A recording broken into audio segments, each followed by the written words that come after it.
One who's not connected with the Supreme in Krishna consciousness can have neither transcendental intelligence nor a steady mind, without which there is no possibility of peace. And how can there be any happiness without peace? So Arjuna is basically, giving so many arguments, and he was saying that there is no happiness, no enjoyment, right? If I kill my relatives, no enjoyment, right? And how can I be peaceful, etc.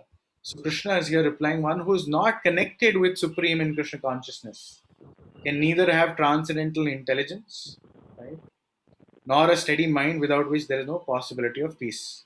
So without a steady mind, there is no possibility of peace.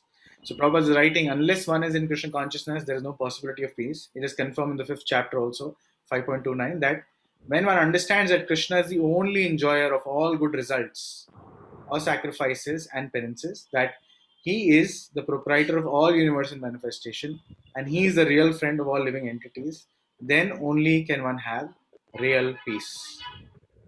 Now let's try and understand this deeply. So when one understands that Krishna is the only proprietor, right? How will this give you peace? If you understand Krishna as the proprietor, we all know, right? We all know Krishna is the proprietor. We've been reading Bhagavad Gita since 6 months now. So Krishna is the owner and creator of everything. How does this give you peace? How can this give you peace?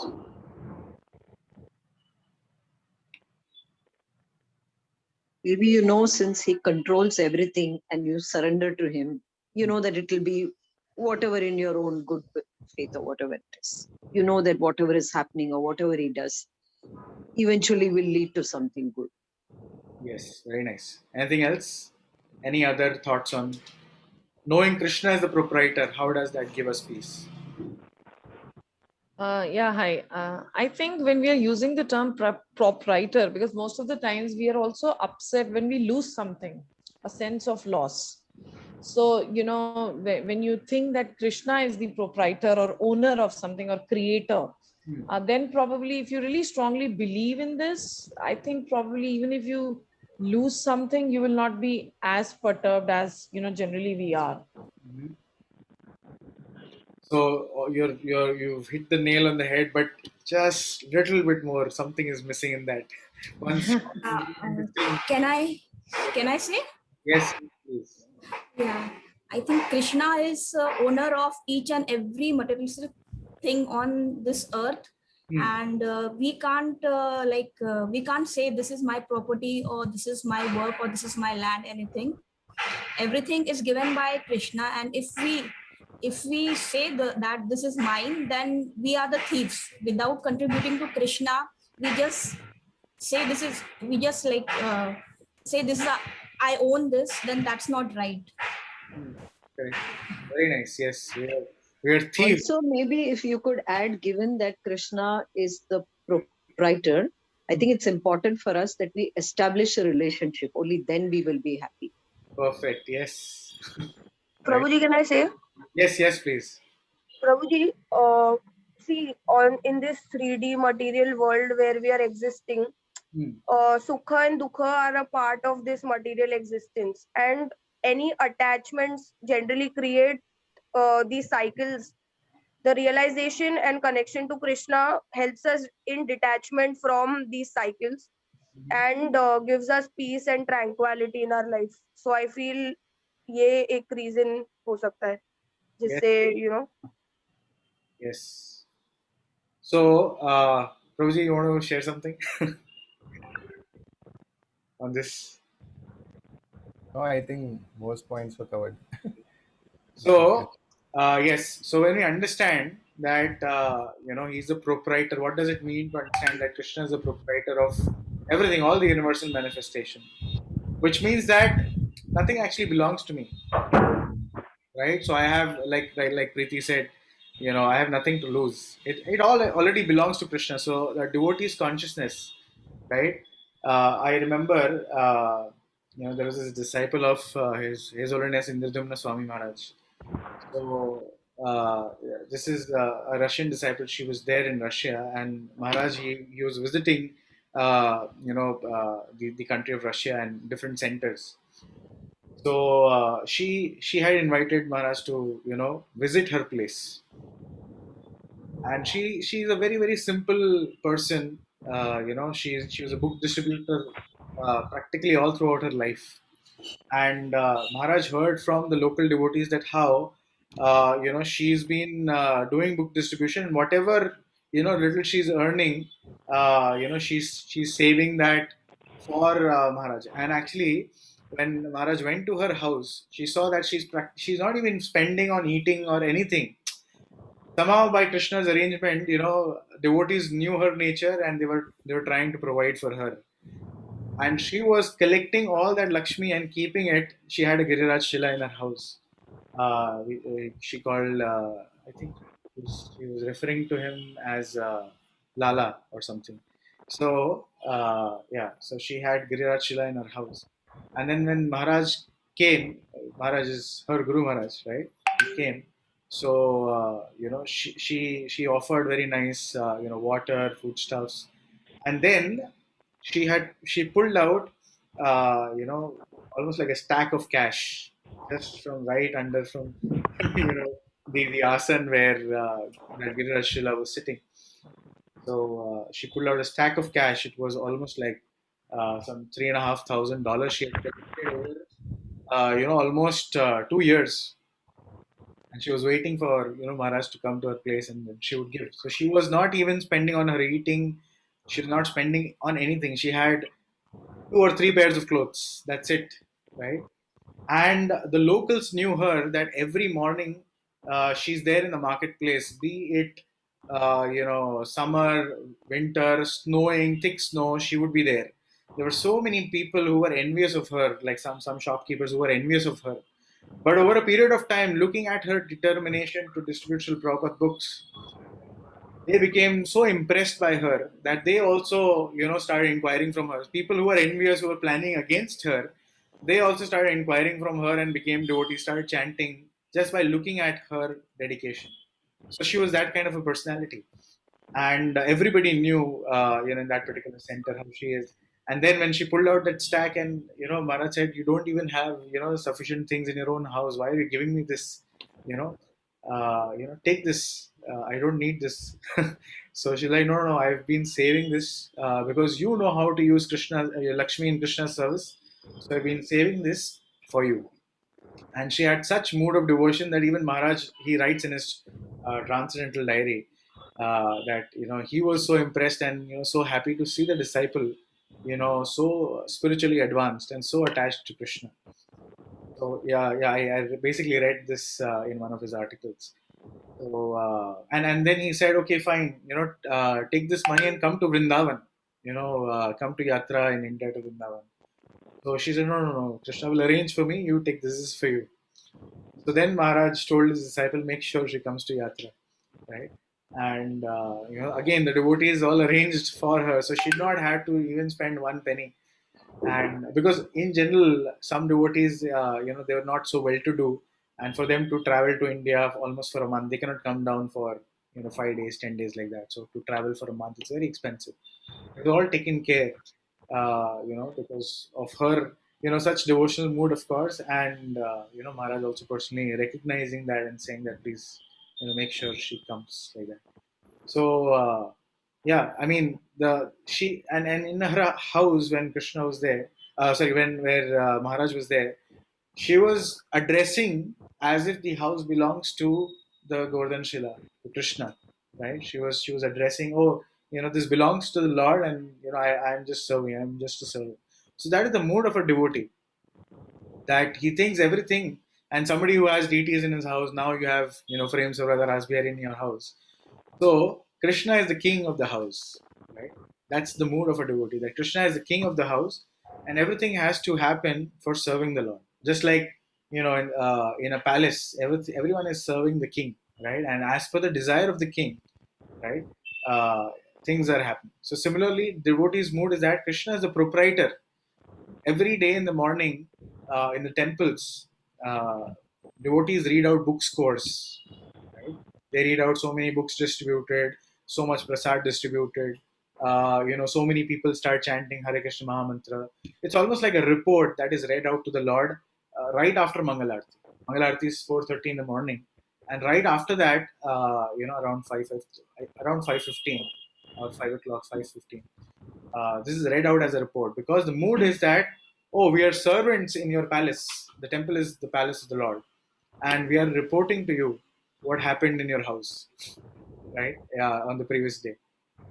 So therefore, a devotee, a Krishna conscious person, is freed from the sense of proprietorship, and therefore he has nothing to lose, right?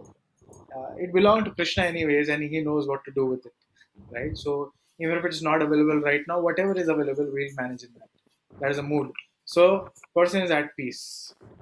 Immediately there is peace, and then not only Krishna is the supreme proprietor, right? The very next line, and that he's the real friend, right? Imagine you knew, or you come to know that your best friend, he just won a lottery of $1 billion, right? You will also be so happy, right? And you'll know, oh, I know this is my friend, right? And you'll be so proud, and you will also eventually think that, okay, even I'll be taken care of in some sort of way, right?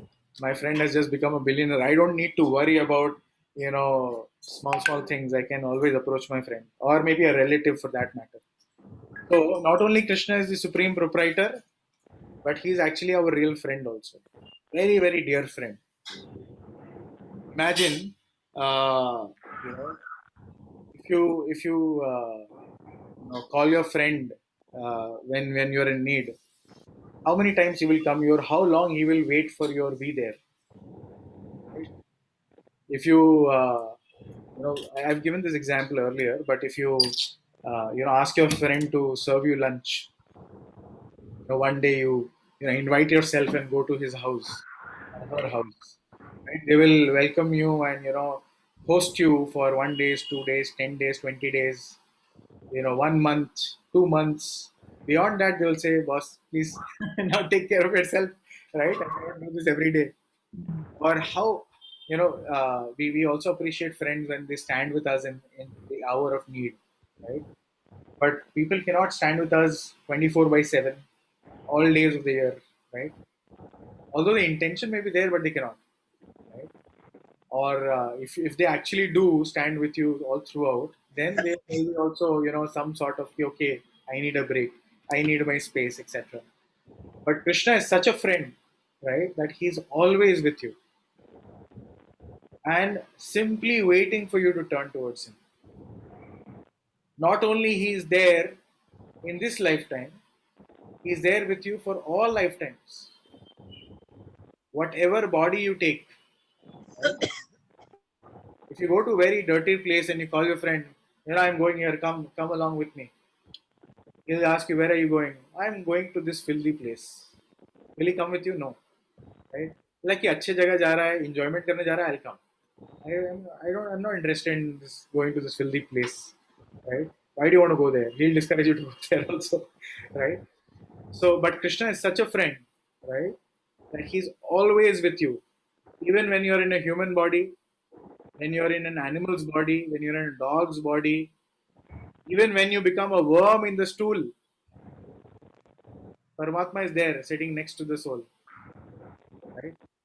When this body we have to give up, it's said that the wife and children or the ladies, they come up to the door. The relatives, the other relatives, the male members, they come up to the Shamshan Bhumi. Right? After that, it's your own journey. Nobody accompanies you after that. But Krishna not only accompanies you after that, but every single life, every single body that you take, right? No matter how abominable condition you are in, he never gives you up. He never leaves you. He's always there. And simply waiting, when will this fellow turn towards me? Where can we find such a friend? Prabhuji, you want to add something here?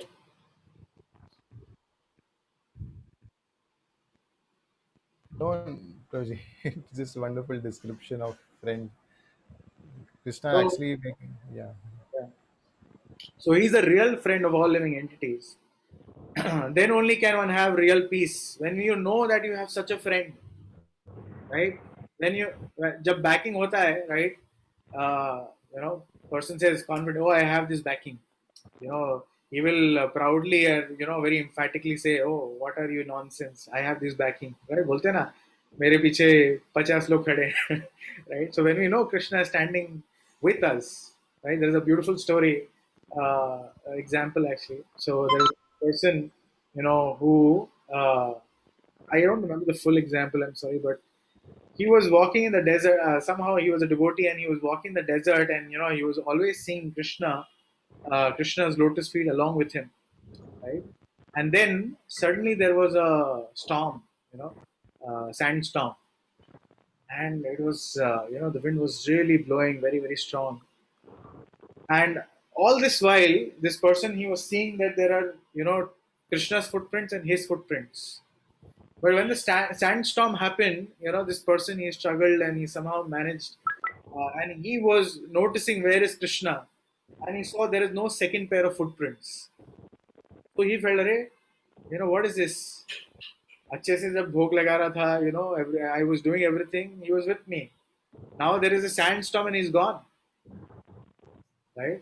And then when the storm settled, right, and again, he started walking, and again he saw, the second pair of footprints.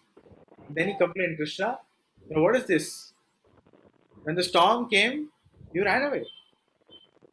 So Krishna said, you fool. Those footprints were just my footprints. I was carrying you, and therefore you could manage the storm. Otherwise, you would have died. So it is for us to see how Krishna is, helping us at every step, and he's a real friend, right? And he has our back. So once we know that, we are at peace. And it's all about what was that? Shraddha Shabde Vishwas Kahe Sudrida Nishchaya Krishna Bhakti Kaila Sarva Karma Kritahaya. Right? So advancement in spiritual life is incremental faith. When one has this firm faith that yes, Krishna has my back. To the degree I have that faith, to the degree I will be peaceful, to that degree I'll be Krishna conscious. Right? And to that degree, along with peace, I will be happy. There was a survey done by IIM Ahmedabad. I think I've mentioned this before, but yeah, there was a survey done by IIM Ahmedabad of what are some of the greatest qualities of leaders and who are most successful leaders. So they figured that one of the very very prominent qualities a leader should have is that he should be happy.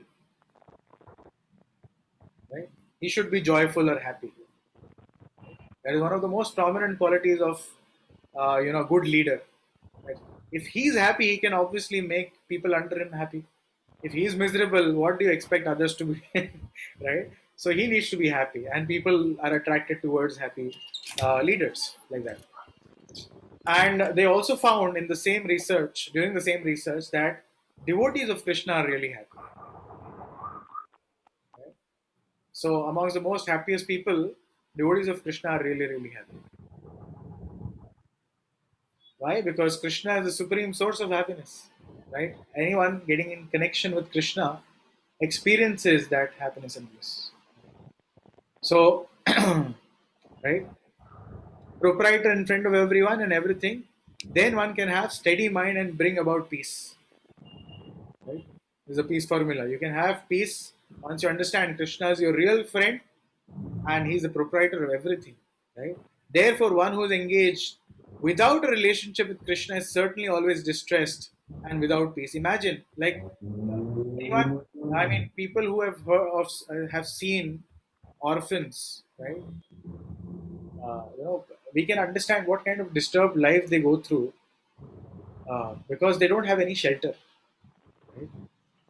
Obviously, there are some NGOs, etc., who then, taking mercy on them, provide them shelters. But there are others who are still without that shelter also. So their life is, full of struggle and without any peace of mind. Without shelter, without peace. Therefore, one who is engaged without relationship with Krishna, so he has no master, right? He's certainly always distressed and without peace. However much he may make a show of peace and spiritual advancement, no matter how rich one becomes, If he is without a master, if he is without any shelter, right, he is miserable internally. Krishna consciousness is self-manifested peaceful condition which can be achieved only in relationship with Krishna. Right? No matter how poverty-stricken a devotee may be, he is at peace because he knows Krishna will provide. Yes, Prabhu, you want to add something? So in Any the thought? lecture, Sorry? Yes, Prabhu. I was just saying in the lecture to this verse, Prabhupada speaks a little differently about peace. On the same verse, the lecture is there, and he mentions about how someone uh, who doesn't have control over his senses cannot be peaceful. And he gives the example of how sometimes you may have a disease and you go to the doctor and the doctor gives a prescription, and you may, so there are two things always: diet and prescription, the medicine. So if you're not actually following the diet, uh, if you just go on eating whatever you're not supposed to eat, then it's sure that you will be miserable and the disease won't go away. So he gives this analogy to explain how we also need to be able to control our senses. If the senses are uncontrolled, then what is the possibility of peace? Because the senses are always demanding so much, and we are always trying to satisfy the senses. There is no question of peace. So that one thing here in the purport, so proprietor, friend, and then before that there was enjoyer also. Yes. Krishna is the Only enjoyer. yes. So three things. So when we understand that actually Krishna is the real enjoyer, and we are to serve with our senses, serve the Lord, and we are not the enjoyers ourselves, then again there will be peace. Okay. Thank you so much. Yes. The minute we try to enjoy ourselves more and more, that is the time our miserable condition starts, as per Bhagavatam. And we see so many examples, right? Govardhan Leela for that matter. Torrential rains, right? It was completely flooded, and Brajvasis were underneath of the umbrella of Govardhan Hill. They were actually having a festival, not just peaceful. They were joyful. They were having a festival because every day Krishna would leave from Vrindavan and he would go to the forest. So, all the elderly gopis, Mother Yashoda, they would get to see Krishna only for a few hours in the morning. And that too, whenever Krishna would want to leave in the morning, Mother Yashoda would be decorating Krishna very, very nicely with different ornaments. She would give him, nice things to eat while even dressing him.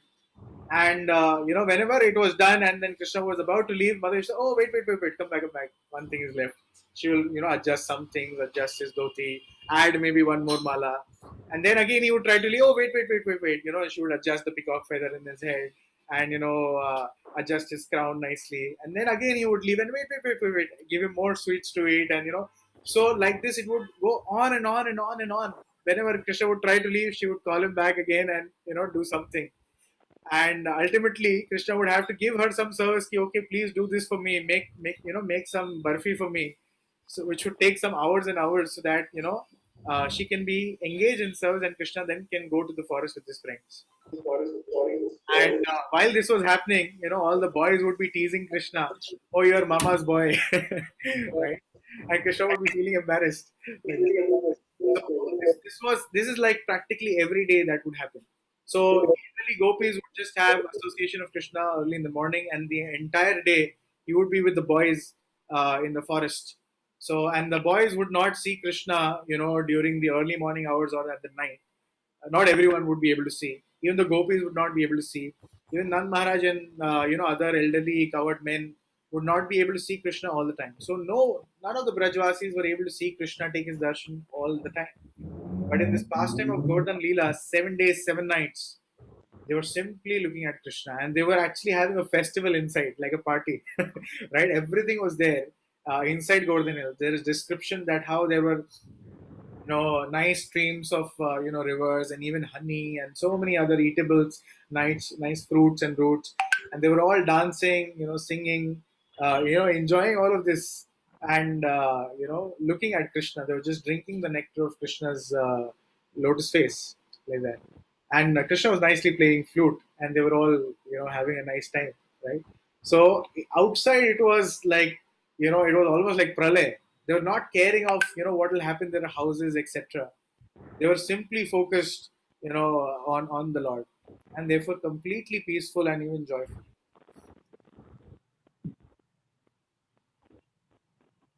Okay, let's move on. Anybody has anything to any reflections on this, please feel free to come in. Yeah, I just have a question. If you can show me that purport again. Sure.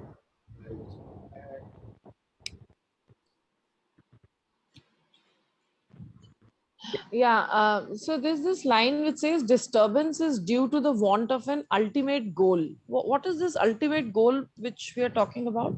Excellent. Thank you for bringing this up. I missed this out. So, yes, if someone is without a goal, imagine you're traveling, uh, you know, you don't know where to travel, but you're traveling. Is that something very, very peaceful, or, that creates some anxiety, right? Okay, what next? Where should I stop? Where should I go? So there is no ultimate goal in mind. The ultimate goal is that we have to go back and back to God. That we actually belong to Krishna, right? We have a eternal relationship with Krishna, and therefore our ultimate goal of this human form of life is also to rekindle, or not even rekindle, I should say, to re-establish our relationship, lost relationship with Krishna. That is the ultimate goal of human form of life. Otherwise, if you see, everyone is going through the same cycle, right? We are getting up in the morning, we are doing our daily activities, we are going to work, we are earning some money, we are coming back, we are trying to enjoy something here and there, and then going to bed, right? And this cycle repeats day after day after day. So, what is the meaning of all of this? What is the purpose of all of this? And then ultimately, somebody has to die, right? So, why all of this? What is the meaning, or what is the purpose, right? Somebody lived an entire life, but what he achieved, what is the goal, right? Somebody may say, oh, he earned so much money, but it's all here remaining.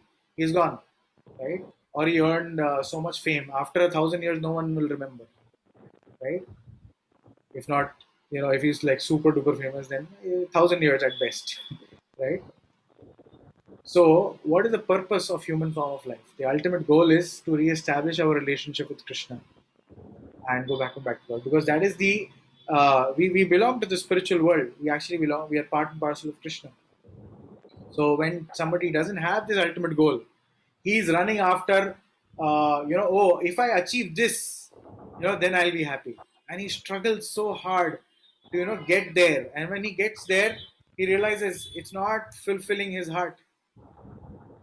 He thinks, no, maybe, this next goal, this is going to satisfy me. Right? And he struggles so hard again, several years or several months he puts in, gets there again, no real satisfaction. So one can go on and spend his entire life like that without an ultimate goal. Therefore, not peaceful, just trying different things, not understanding what will really give him real happiness. Is that okay? Yes, thanks. Okay. Indriyanam hi charatam यानि चरताम janmano anuvidyati vidhiyate तन्मनोनुविधीयते tad asya harati prajnam तदस्य हरति vayurnavam ivambhasi. वायुर्नावमसि Anyone would like to read the translation and the purport? Okay, I'll read. As a strong wind sweeps away a boat on the water, even one of the roaming senses on which the mind focuses can carry away a man's intelligence. You want me to read the purport? Yes, please go ahead. Okay. Unless all of the senses are engaged in the service of the Lord, even one of them engaged in sense gratification can deviate the devotee from the path of transcendental advancement. As mentioned in the life of Maharaja Ambarisa, all the senses must be engaged in Krishna consciousness, for that is the correct technique for controlling the mind. So, as strong wind sweeps away a boat on water, even one of the Roman sentences on which the mind focuses can carry away a man's intelligence. So, a deer, how is a deer caught? Anyone knows? By neck. No, if you have to catch Then, the deer is so fast, right? okay. How is a deer caught? Can you rephrase the question then? Use a bow, right? I think. Bow to shoot the deer. Okay. How can you capture a deer? By By showing a mirage. Sorry. By showing a mirage.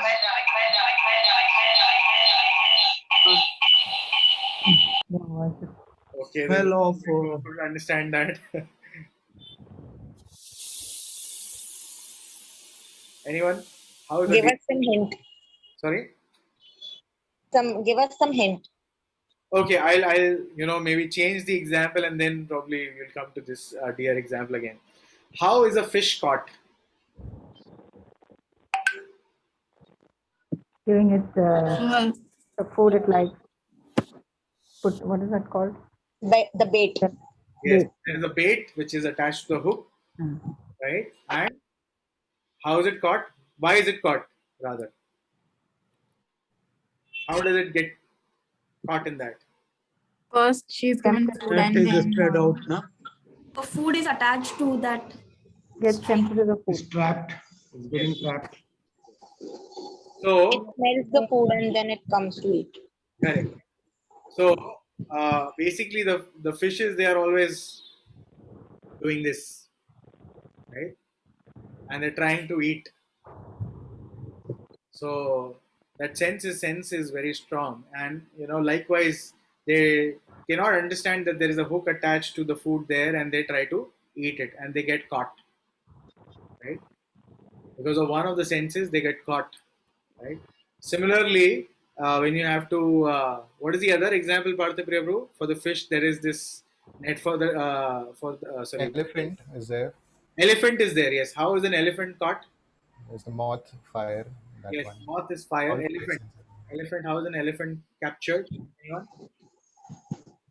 Maybe they dig a big hole in the ground Correct. and And put some grass so that when he walks, he there, gets stuck. yes, there is one very, very important aspect to all of this, what you just explained. Yes, that is the case that they dig a big hole, they cover it with a grass so it looks like a flat Just land. a little hint. So, in the previous example of fish, it was the strong sense was the tongue. Tongue. So here also there is something. There is one sense which is really powerful because of which the elephant got caught.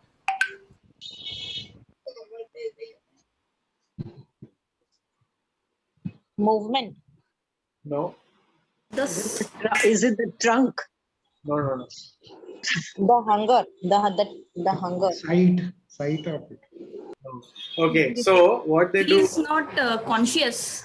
I No, of course he's conscious. Why? How would he walk into the ditch otherwise? no, he's not conscious. There is a dig there. Right? Yes. So what happens is, somebody who has to capture the elephant. Thank you for the background music. I don't know where it came from, but yeah. So when they have to capture an elephant, they train a she elephant, right? They train a she elephant. Okay.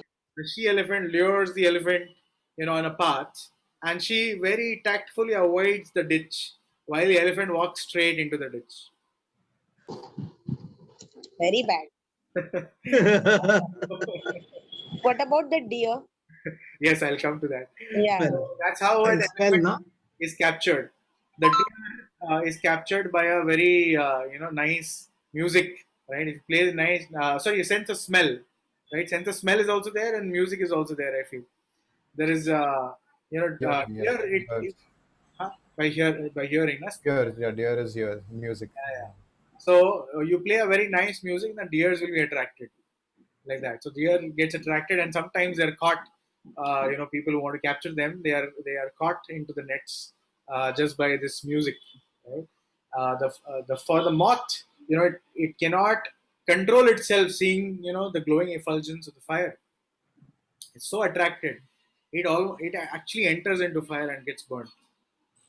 Right? So even one of these senses, which is really prominent in someone. Any other example, Partha, or we covered everything? So there is Can bee I also. share one thing? Yeah, recently I saw a movie Sherni on Amazon. I think they captured that lion by like they spread the urine of she lion, and that way Smell. they shooted it. Smell. So, yeah, Smell. yeah. So even one of the roaming senses can actually, if it's prominent, can cause to destruction of the particular living entity completely. Like they're caught, they're put into lifetime imprisonment, or they die. Right? Either they're captured completely, or they're almost killed. So just with one of the senses. For us, we have all the five senses, and on top of it, all these five senses, there is so much distraction available. There's newer and newer ways of distracting our senses coming in the market, right? The biggest one is the mobile phone, of course, where everything is there now, right? These are called as WMD, weapons of mass distraction, right? Destruction later, but first distraction. So yeah, so how how careful we need to be, right? So, as a strong wind sweeps away a boat on water, even one of the roaming senses on which the mind focuses can carry away a man's intelligence, right? Even if you know things, even if you're aware that I should not do anything like this, right? Even if you know वहाँ जाएंगे तो problem होगा, right? But if one of the senses are caught, right, roaming senses on which the mind focuses, and you allow your mind to go beyond the thinking stage into the feeling stage, and the willing stage will happen, and you'll unwillingly also go there. Although you know that this is bad for you, you'll still go. Right? It can carry away a man's intelligence. That time the intelligence will fail. Prabhupada writes, unless all of the senses are engaged in service of the Lord, even one of them engaged in sense gratification can deviate the devotee from the path of transcendental advancement. As mentioned in the life of Maharaj Amrisha, all of the senses must be engaged in Krishna consciousness, for that is the correct technique of controlling the mind. So all our senses needs to be engaged in Krishna service. That's the crux of what even Maharaj Amrisha, how that is the example how he applied all his senses in service of the Lord. So just like there is Lakshmi, which is Chanchala, cannot stay anywhere, right? It keeps on moving, but she is fixed at the lotus feet of Narayan. Right? She's constantly fixed. She's massaging the lotus feet of Narayan. That is the only place she can stay, remain steady. Similarly, the mind is very, very chanchala. Right? And Arjuna describes in the later chapters how it's so difficult, right? It is so stubborn, so obstinate, slow, so flickering, right? It's easy to control the wind by two hands, but not the mind. And Krishna says abhyas and vairagya. So fixing the mind on Krishna's lotus feet by doing the abhyas of chanting Hare Krishna, associating with devotees, reading Bhagavad Gita and Srimad Bhagavatam, right? Doing some practical service, engaging. Therefore, we say practical service is also very, very important, because you engage your senses in Krishna's service, right? When you chant, you hear also, you chant loudly, right? You see the form of the Lord, right? You try to engage all your senses. Even otherwise, since we cannot chant 24/7, we also engage in practical service. Or even when whatever you're doing as part of your work, if you dedicate that to the Lord, that is also karma yoga. That is also engaging your senses in Krishna service. So therefore, somehow or the other, we need to engage our senses with the consciousness that we are trying to serve the Lord, not that we are the proprietors, but Krishna is the real proprietor. Prabhu, you want to add something? Just a little bit, Guruji, that so for practicing devotees, transcendentalists, this is like a key thing that if one is not able, if one gets diverted in any way, his mind is gets focused on any of the senses, So like this example says in the verse that, a strong wind, sweeps away a boat. So which means that boat, you can imagine you're sailing in a boat and there is a strong wind, it just takes you somewhere far away. Similarly, if someone who's practicing Krishna consciousness, if he happens to meditate on any sense object, it can take him very, very far away from the whole process and into complete illusion. So in the lecture, Prabhupada mentions that, of course, so we give examples of how the five senses and are prominent, and we have five animals, as examples for that. And in the human form of life, in fact, all the five senses are very, very powerful. So Prabhupada says that if we have to control all the senses, then the most important sense to control is the tongue, and it has two engagements. One is vibrating, speaking, and the other is tasting. So if we chant Hare Krishna Mahamantra and we always take Krishna Prasad, then automatically all the other senses will get controlled. It is like the key, the center of everything.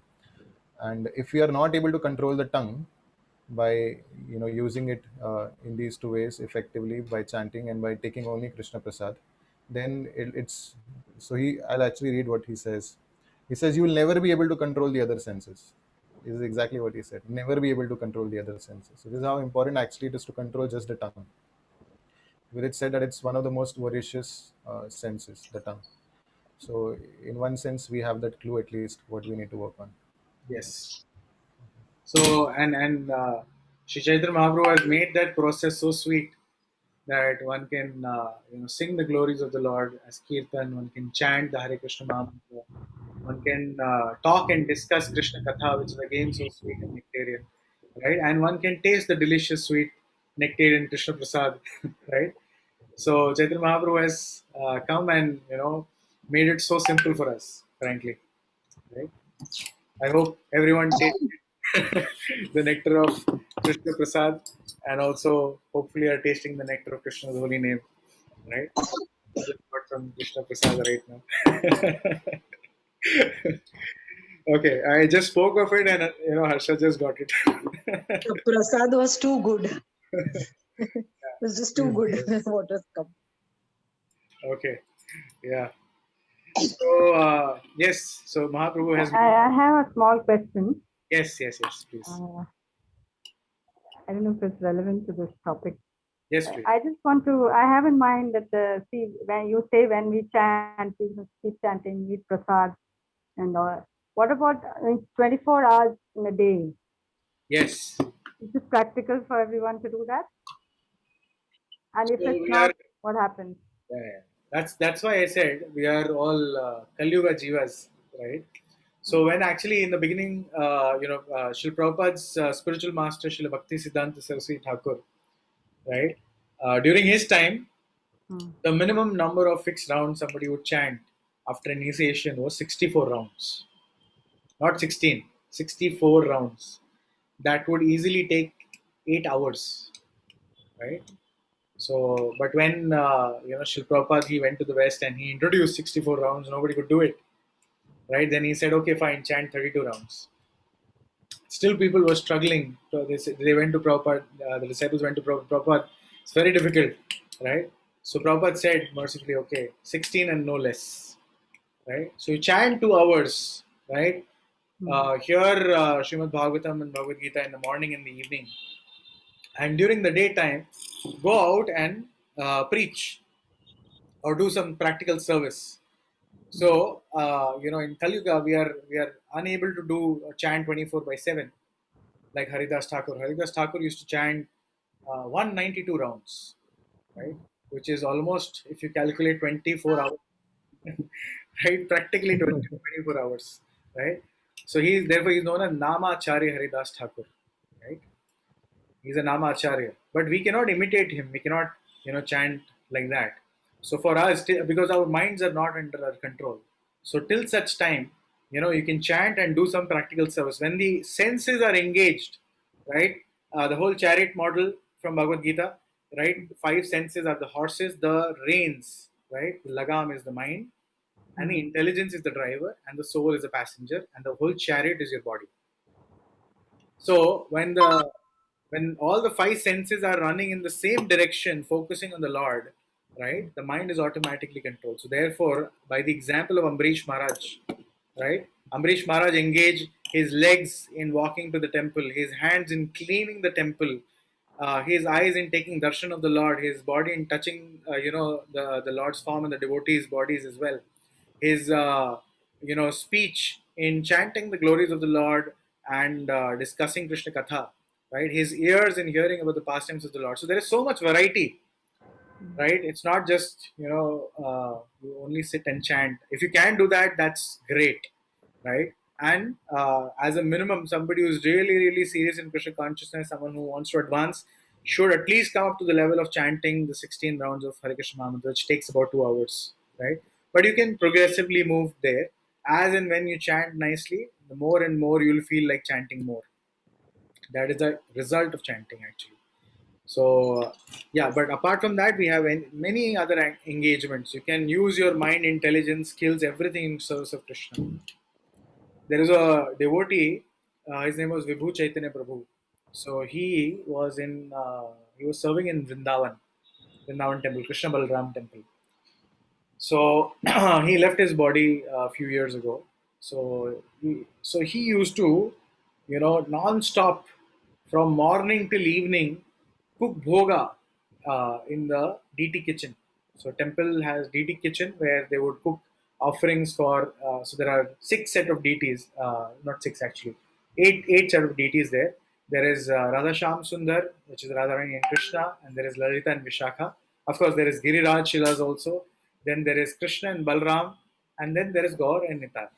So for all these deities, Vibhu Chaitanya Prabhu was the head cook in the kitchen, and he from morning till night he would be constantly in the kitchen doing cooking service for the Lord. So much so that he was not even getting enough time to chant his 16 rounds, and he would be chanting, and he would be. Sorry, yes, Mataji. Mataji, you're saying something?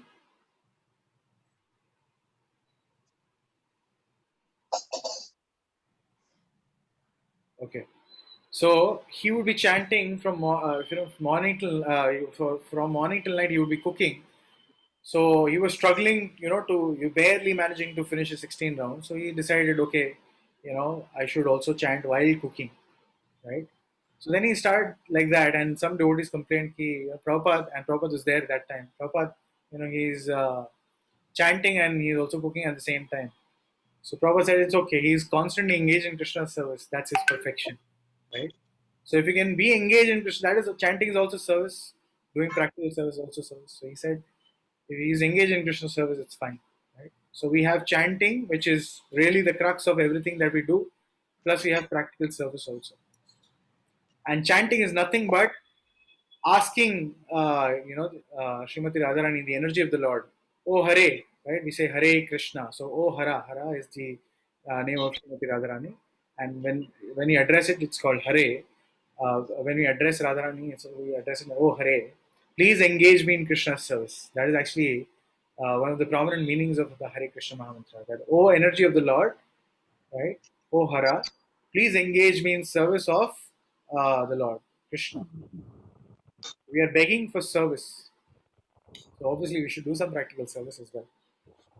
And it could be anything, whatever you are skilled in, use that skill in Krishna's service. Prabhuji, can I ask one question? Yes, please. It's not question. I think it's a doubt from the previous slok. Sure. What do you think? There's a thin line or difference between me taking action of my life or whatever is problem or depression or whatever we are going through, or leaving it to Krishna because he is the proprietor. There's a thin line of taking action and leaving. For me, for example, for me, it is very difficult to leave my problem to somebody else because being in the leadership for 17 years, it is very difficult for me. So the formula, how I can manage that? The formula is do your best, leave the rest. Yeah, okay. So I still have to be accountable for my action. I still have to take action, right? I can't leave everything on somebody else, right? So Krishna is, you can leave everything on Krishna in a sense that results belong to him, that the result is in his hand. Karmanyevadikaras is the same shloka, right? Hmm. That I need to put in effort. For the results, I need to leave it on the Lord. Whatever He decides, He will give. I need to put in full, do my best. I need to do my best, right? I need to. It's not that I won't plan. I won't, I will do everything. I will do my best, but then leave the rest. Understanding that Krishna is the proprietor. Ultimately, it's up to him to give results, not to give results. He knows what to do. And even if there is some loss, it's okay. It's not my loss. You know, Krishna in the house, he's the king. If he doesn't want money to come, he knows. It's his headache. It's Krishna's headache, right? कि पैसा आना है नहीं आना है या जो भी है, right? It's his headache. It's not my headache. My headache is to serve the Lord very diligently, and as part of his service, I'll do the work also very very diligently, applying my full intelligence. The result is up to him. He knows what to provide, how much salary he needs to pay to the servants like us, right? इतना हमको मिलना चाहिए. He knows. Okay, yeah, makes sense. So anything you want to add here? Yeah, just also that so whatever work we are doing, we just should make also sure that it's not against the principles of Krishna consciousness. That we just have to be careful. Not that we can do anything and everything in life, and so even when we are doing work, we just choose something that is not going to divert us from this path. Because now, just like we were looking at this verse, one of the mind focuses, and the mind focuses on one of the senses. So if we are engaged in a kind of work which is actually only going to distract us more and more, then we should just be careful. So it's a general and broad thing we are speaking. It depends on every individual. So not that you don't have to put effort, but it's also the faith, right? African elephants, they eat 20 times than you, or maybe not even 20 times, maybe 100 times than what you eat. Right? So they are not going for a 9 to 5 job. They're provided by the Lord, still, right? They don't Yeah, have to go to office. yeah. So we have to also have that basic faith. Not that we are stopping you or asking you ki ghar pe baith jao and some plate will come and you will automatically eat there. No, you work, no problem. You put your intelligence also, but don't be in so much stress कि अरे I have to ये नहीं होगा तो क्या होगा, how will I manage, etc. Yeah. Right? So de-stress program, don't stress, right? Yeah. Thank you, Prabhuji. Okay. I think this already 12:30. There are some 4 shlokas remaining. Very serious. Should we go through? Yes, Mataji, you're saying something? Shantala Mataji, are you saying something? No, sir, no. Okay. Okay, let's chant this. Tasmad yasya mahabaho Tasmayasya mahabhao nigritani sarvashaha nigritani sarvashaha indriyani indriyarthebhyas indriyan indriyadhyas tasya prajna pratishtita. tasya prajna parishtita. Okay. Anyone, please read the translation quickly. Can I read, sir? Yes, please, Prabhu. Therefore, O mighty armed, one whose senses are restrained from their objects is certainly of steady intelligence. Purport. One can curb the forces of sense gratification only by means of Krishna consciousness, or engaging all the senses in the transcendental loving service of the Lord. As in enemies are curbed by superior force, the senses are similarly be curbed not by any human endeavor, but only by keeping them engaged in the service of the Lord. One who has understood this, that only by Krishna consciousness is one really established in intelligence, and that one should practice this art under the guidance of a bona fide spiritual master is called a sadhaka or a suitable candidate for liberation. So, one is a suitable candidate for liberation, or can be called sadhaka, if one understands that, only through Krishna consciousness I can actually engage my senses in the loving service of the Lord and control the senses. And the example is given as the enemies are curbed by superior force. The senses can similarly be curbed not by any human endeavor, but by only keeping them engaged in service of the Lord. So only by higher taste can we give up the lower taste again, right? One who has understood this, that only by Krishna consciousness is one really established in intelligence, and that one should practice this art under the guidance of bona fide spiritual masters called a sadhaka. So under the guidance of, or an expert guidance of the spiritual master, one should practice Krishna consciousness very diligently, always keeping, guarding oneself from, not letting the senses loose. Otherwise, we just read, even one of the roaming senses, when it focuses on a sense object, the intelligence is carried away. So, spiritual master ensures, by giving guidance and instructions that the disciple, and even by giving seva, one of the uh, one of the duties of the spiritual master is to actually engage the disciple in service. So much so that the engagement becomes the life and soul of the disciple. And the disciple's mind, senses, and are completely engaged. He has no time for anything else, right? He has actually no time for anything else. That is how one should be engaged. That is one of the formulas to control the mind, right? The mind needs engagement, constant engagement. It can either be engaged positively or it can be engaged negatively, right? या तो इधर या तो उधर. So if you don't have positive engagement, naturally the mind will fall back to the negative engagement, right? For the want of ultimate goal, again, or for the want of, having a proper engagement, the mind falls victim to, the, what you call material sense gratification, all of these items, right? Because there is no ultimate goal, because there is no, clear instruction or direction of what one is supposed to do, or how one should be engaged, right?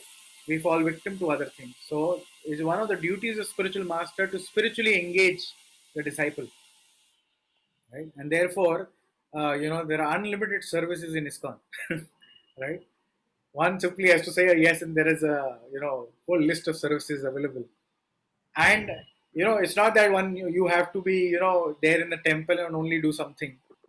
Right? One can actually live independently and preach the message of Bhagavad Gita to others also. That is also one of the best services, like we discussed. So there's unlimited different varieties of services as per your skill, as per your attitude and mentality. You can be engaged. That is the beauty of the spiritual master. Also, he creates service. Right? Krishna, if he wants, in a 1 second, he can make everybody on the planet Krishna conscious. We just have to simply desire, and everyone becomes Krishna conscious. Right?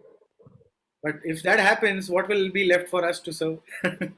Right? Srila Prabhupada also said that Bhaktivinoda Thakur, one of the previous acharyas, he was so amazing, and he used to travel throughout the country, and he had created more than 100 plus Namahattas. And each Namahatta, there were more than 500 members. Imagine the kind of preaching back in the 1800s Bhaktivinoda Thakur was doing. So Prabhupada said he is actually the pioneer of our Krishna consciousness movement, and he has left his work incomplete just so that we can come and serve something. Otherwise, he could have easily done it by himself. So, this is an opportunity for us to also serve. Prabhuji, but desiring for Krishna consciousness is also a desire, right? Like a human want. Is it not same? It is spiritual desire. It is the ultimate desire you should have. Okay, so why I have a desire of getting a partner, getting a job, being happy? Why a human being have so many desires. Like for me, for example, if I'm trying to have a desire of Krishna consciousness, why other desires are bothering me? Excellent question. So ultimately, we are all looking for Krishna. So end result is Krishna consciousness, right? Let me finish. Let me finish. Ultimately, we are all looking for Krishna, right? We are all looking for that ultimate happiness, which only Krishna can provide. The problem that we have other desires is because we don't have complete faith. And I'm not just talking of yourself, I'm talking about myself also, right? So our disease is that we don't have 100% faith. The day we have 100% faith, right? Anya bhilashita shunyam, right? That is the definition of pure devotional service. All other abhilashas means all other desires will be shunya. You won't care for anything else, right? Your only desire will be, how can I serve the Lord? How can I please Him? How can I, bring a smile on the face of the Lord? Not, you won't care about your happiness. You'll care, and that is one of the examples. I think I've said this story earlier. I'll just cut it short. So Krishna was having a headache, and Narad Muni was roaming around. On Krishna's instruction that bring me the charan raj, or the dust of the lotus feet of my devotee, and that will cure my headache. Nobody was ready to give. Narad Muni approached the gopis. They immediately, dusted their feet, collected it, and like, take this immediately to Krishna. So Narad Muni said, "Arey, I went to all of these devotees previously. Everyone said, "नहीं, hum to narak mein jana padega. What are you saying? How can we have our, dust on the Lord's head and all of this?" Yeah. Without consideration, they are giving the dust just like that. So the gopi said, even if we have to rot in hell, that's okay. Even if it cures Krishna's, headache slightly, we are ready for that. That is a mood of, really, I mean, that is a gopis you cannot imitate. Yeah, yeah. But that is a mood. So Anya Vilashita Shunyam will happen as and when we develop more and more faith, or more, and as we advance more and more in Krishna consciousness, where we can actually, experience Krishna. When we have that experience of Krishna, our faith will develop more and more, right? And that will develop once you practice. So right now we are in a stage where we are practicing, or trying to practice, not even practicing, we are trying to practice. So in trying to practice, we are, doing something correctly, something incorrectly. But if you follow the process nicely, you will have reciprocation from Krishna, and that will slowly and steadily, krama krama, it will help you have more and more realizations, deeper and deeper realizations about the Lord, and it will build your faith to a point that Anyavilashita Shunyam will happen. Is that okay? Yes, Prabhuji. Nicely explained. All right. Okay, it's already 12:40. Alright, so let's continue this next time. I thought we will finish the chapter, but okay. All right. Any other questions, doubts? Any reflections? Anyone?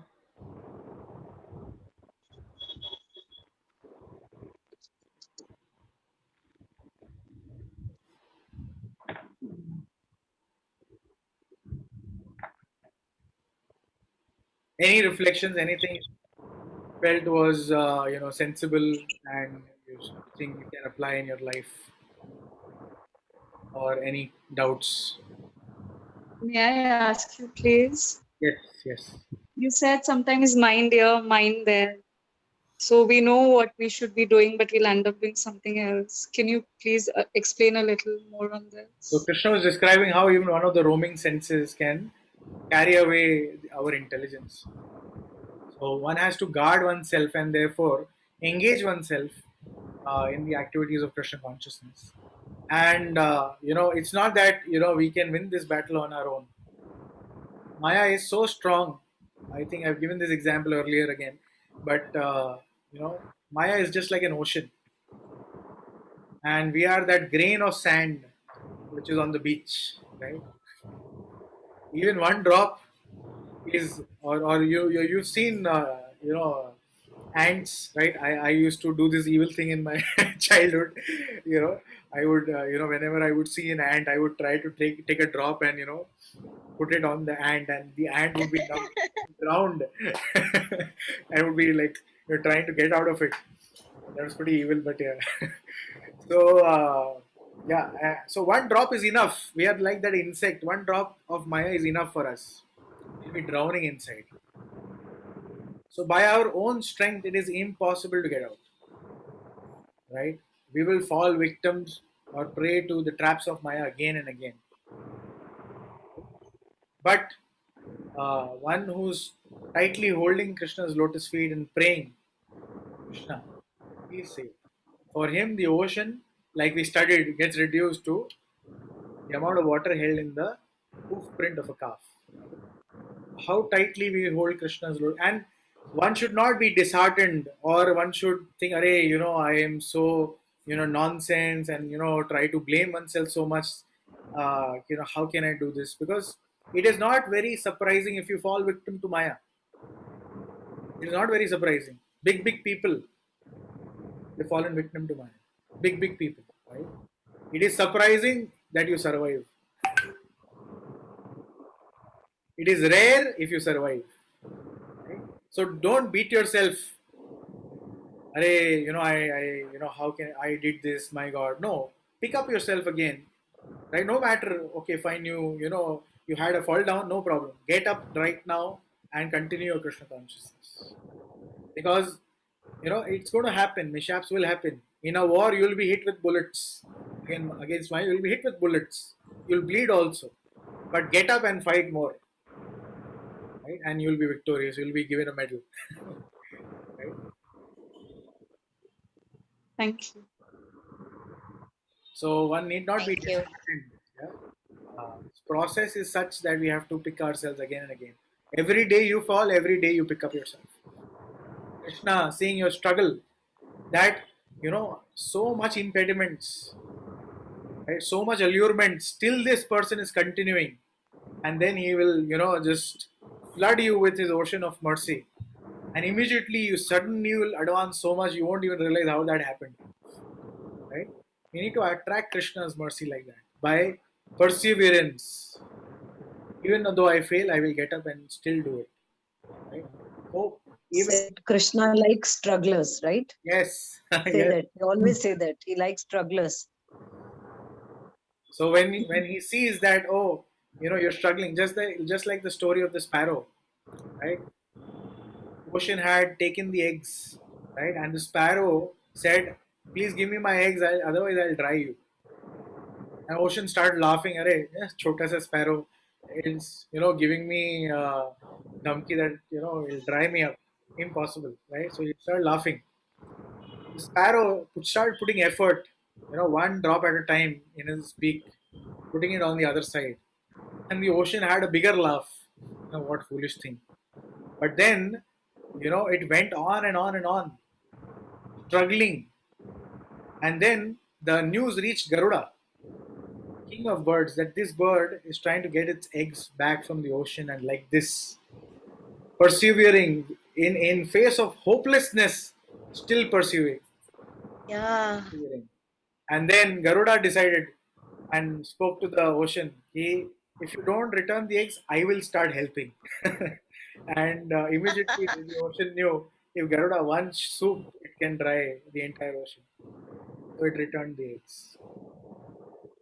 So we have to attract Krishna's mercy through our perseverance like this. Okay?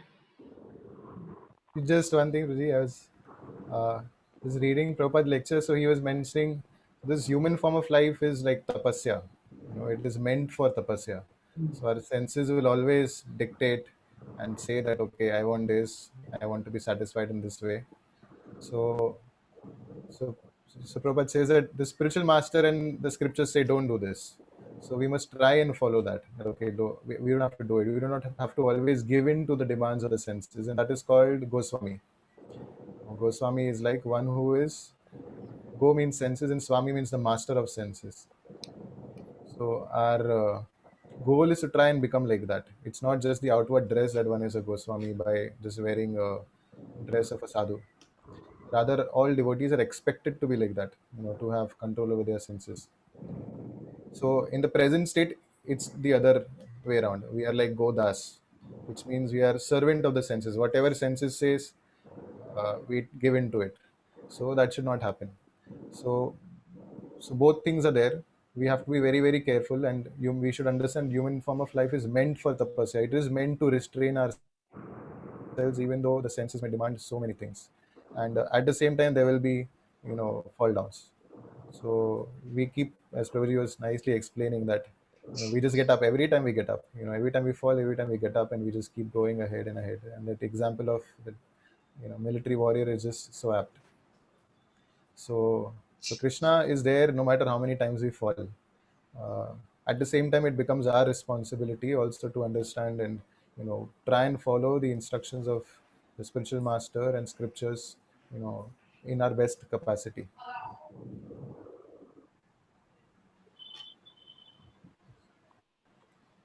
All right. We stop here and with a short kirtan. I have a question, please. Go ahead. You said if the faith means, if I understood it right, if the faith will come in Lord Krishna, we will go back. So does it mean if the faith will come, then only the desire will come? I'm It's not that, confused now between faith and desire now. it's not that there is no faith right now. Obviously, you have faith, therefore you're spending time to hear Bhagavad Gita also. So it's not that faith is not there, but as one advances, the faith becomes even more firm. It is like, and I was giving this example to Dhanvanti in one of the classes, I guess. Right? When we actually consider or have enough faith, or if when we can see, I mean, faith is not you can manufacture, right? When you actually, and it comes by serving, it comes by the mercy of the Lord also, right? The more and more you serve, the more and more faith you develop by the mercy of the Lord. And then you'll be able to actually see Krishna right there in the altar. You won't see there is a marble deity or there is a wood deity, etc. You'll be able to see Krishna in the altar. And then you treat him, likewise. If you knew Krishna is standing right next to you, and your behavior will be completely different, right? You'll be so conscious, so cautious. You cannot do anything wrong because you know the Lord is right there. Right? So that kind of faith and attitude will develop as and when you serve more and more. And by the mercy of the Lord, He will give you the eyes to see Him. Right? So much so that there will be no question, right? Just like, I can see Partha Priya Prabhu. I have no doubt in my mind that He is sitting in His house, right? And that He exists, right? Because I'm seeing Him. Similarly, you'll be able to see the Lord, and there would be not even a fraction of doubt.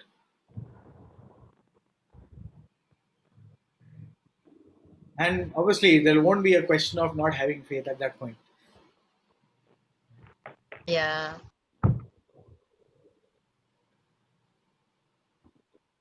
Prabhuji, I have a question here. Yes, Is it necessary to understand Krishna like he is the best child, he is the best lover, he is the best friend, he's the best diplomat? Is it necessary to understand him or just be in his service, in his devotion? Yeah. Like, and what is the qualification to understand him? Very nice question. So you cannot completely understand the Lord. So even Lord Ananta with his 1,000 mouths is eternally glorifying the Lord, and he cannot fathom the complete glories of the Lord. So we cannot fully understand the Lord, but yes, one should try to know about the Lord for sure. The first step in loving someone is to know the person, correct? Any relationship, you get to know the person, then you fall in love with certain qualities, the certain ways in which the person behaves, etc., right? So the first step is to know, and then love comes. So the essence of real religion is to know God and to love Him. Therefore we read Bhagavad Gita to understand who is Krishna, what is he saying, right? So it is important for us to understand and know Krishna as much as we can, right? A bird can fly high in the sky up to its capacity, right? A pigeon can fly to a certain height, an eagle can fly even more further. So, as per your capacity, whatever is there, at least that much you should try your best to understand the Lord or to know about Him. and that's how you develop love for him.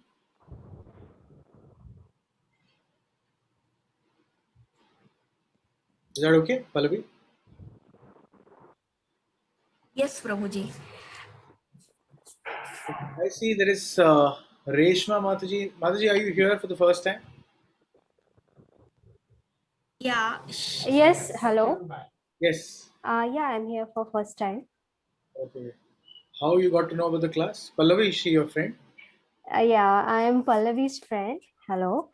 Yes, I find this very interesting and I love the session today.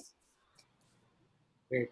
Please welcome and thank you for joining us. And please, if you find this helpful, we do this every Saturday. Please continue. Okay, thank you. Any other questions or reflections? Else we'll do it. Prabhuji, you can actually lead a short kirtan. My voice is gone. So, Prabhuji, Chinmay has a question. You just put it again. He's saying, Prabhuji, as you said, Krishna likes strugglers. Does he like the ones who have struggled and are successful and now they don't struggle? so Krishna only makes them successful. He likes strugglers because not that he likes the act only if somebody is struggling and he should be in that position only. What it means is that when we struggle, for Krishna, Krishna can see, oh, this person, he's so serious about knowing me, or he's so serious about coming to me. So he sees the love behind that struggle. Krishna is bhavagrahi janardana, right? He sees the bhav, he sees the mood that, or the intention that, the intention of this devotee is so strong. He wants me so badly, and he's struggling for me. So let me, ease his struggle now. He's struggled enough. Let him come to me. Of course, he loves that person, right? So he loves the intention that even though there are impediments, even though there are downfalls, etc., still the person doesn't give up. So he appreciates that intention and brings the person back to him. Is that okay, Chinmay? Yes.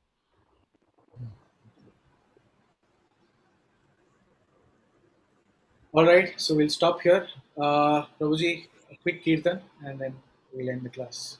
Jai Shri Krishna Chaitanya Prabhu Nityananda Shri Advaita Gadadhara Srivasadi Gaura Bhaktavinda Hare Krishna Krishna Krishna Hare Hare Hare Ram Ram Ram Hare Hare.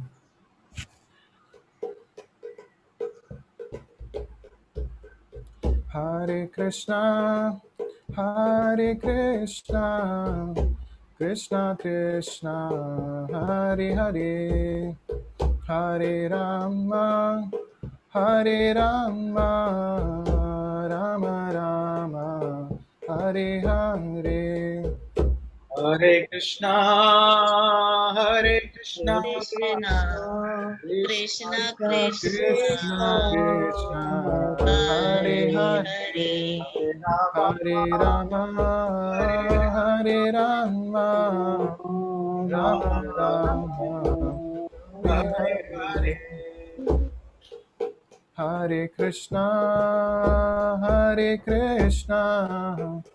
Krishna Krishna Hare Hare Hare Rama Rama Rama Hare Hare. Hare Krishna Krishna Krishna Krishna Hare Hare, Hare Hare Rama Rama, Hare Rama, Rama Rama Rama, Hare Hare. Hare Krishna Krishna Krishna Hare Hare Hare Rama Rama, Rama Rama Rama Hare Rama, Hare Hare. Hare. Hare Hare Krishna Krishna, Hare Krishna, Krishna Krishna Krishna Krishna, Hare Hare Hare Hare. Hare Rama Rama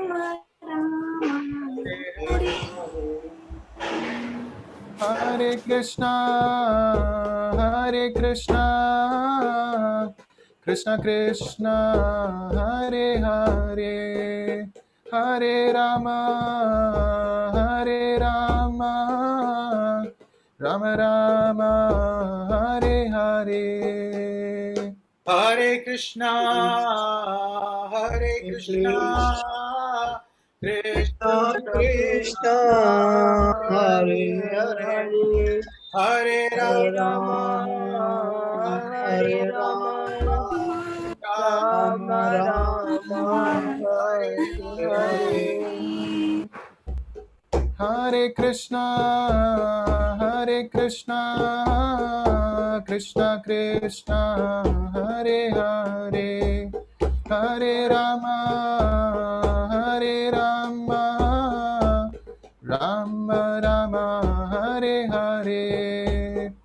Hare Krishna, Hare Hare Krishna, Krishna, Krishna Krishna, Hare Hare Hare, Hare, Hare Hare Rama, Rama, Hare Hare Rama, Rama, Rama Rama, Hare Hare Hare. Hare Krishna, Krishna Krishna, Hare Hare, Hare Ram, Ram Ram, Hare Hare. Hare Krishna, Krishna Krishna, Krishna Krishna Krishna, Hare Hare Hare, Hare, Hare Rama, Hare Ram, Hare Hare Rama, Ram, Ram Rama Ram, Hare Hare Hare. Hare Krishna, Krishna Krishna, Hare Hare, Hare Ram, Ram Ram, Hare Hare. Hare Hare Krishna, Krishna, Hare Krishna, Krishna, Krishna Krishna Krishna, Krishna, Hare Hare Hare, Hare, Hare Hare Ram,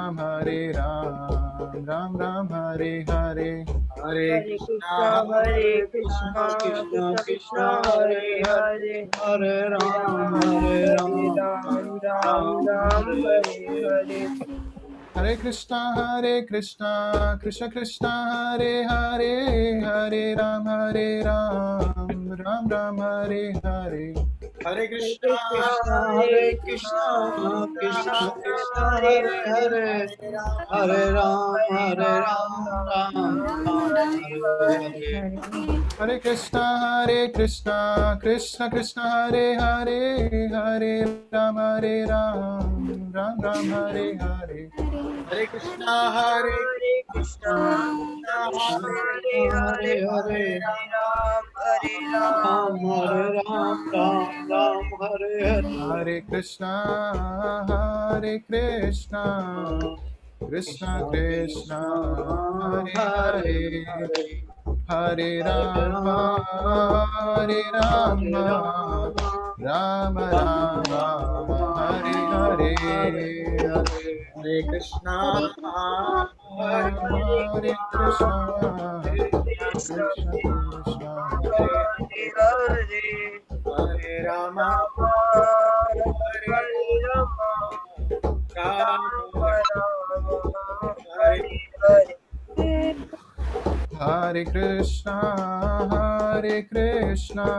Krishna, Krishna Krishna, Hare Hare, Hare Rama, Rama Rama, Hare Hare. Hare Hare Krishna, Krishna, Hare Hare Krishna, Krishna, Krishna Krishna, Hare Hare, Hare Hare, Hare Rama, Hare Rama, Hare Hare Rama, Rama, Hare Hare. Hare Krishna, Krishna Krishna, Hare Hare, Hare Rama, Hare Rama, Rama Rama Rama, Rama, Hare Hare Hare. Hare. Hare Krishna, Krishna, Hare Hare Krishna, Krishna, Krishna Krishna Krishna, Krishna, Hare Hare Rama, Hare Hare Rama, Hare Hare Rama, Rama, Rama Rama Rama, Rama, Hare Hare.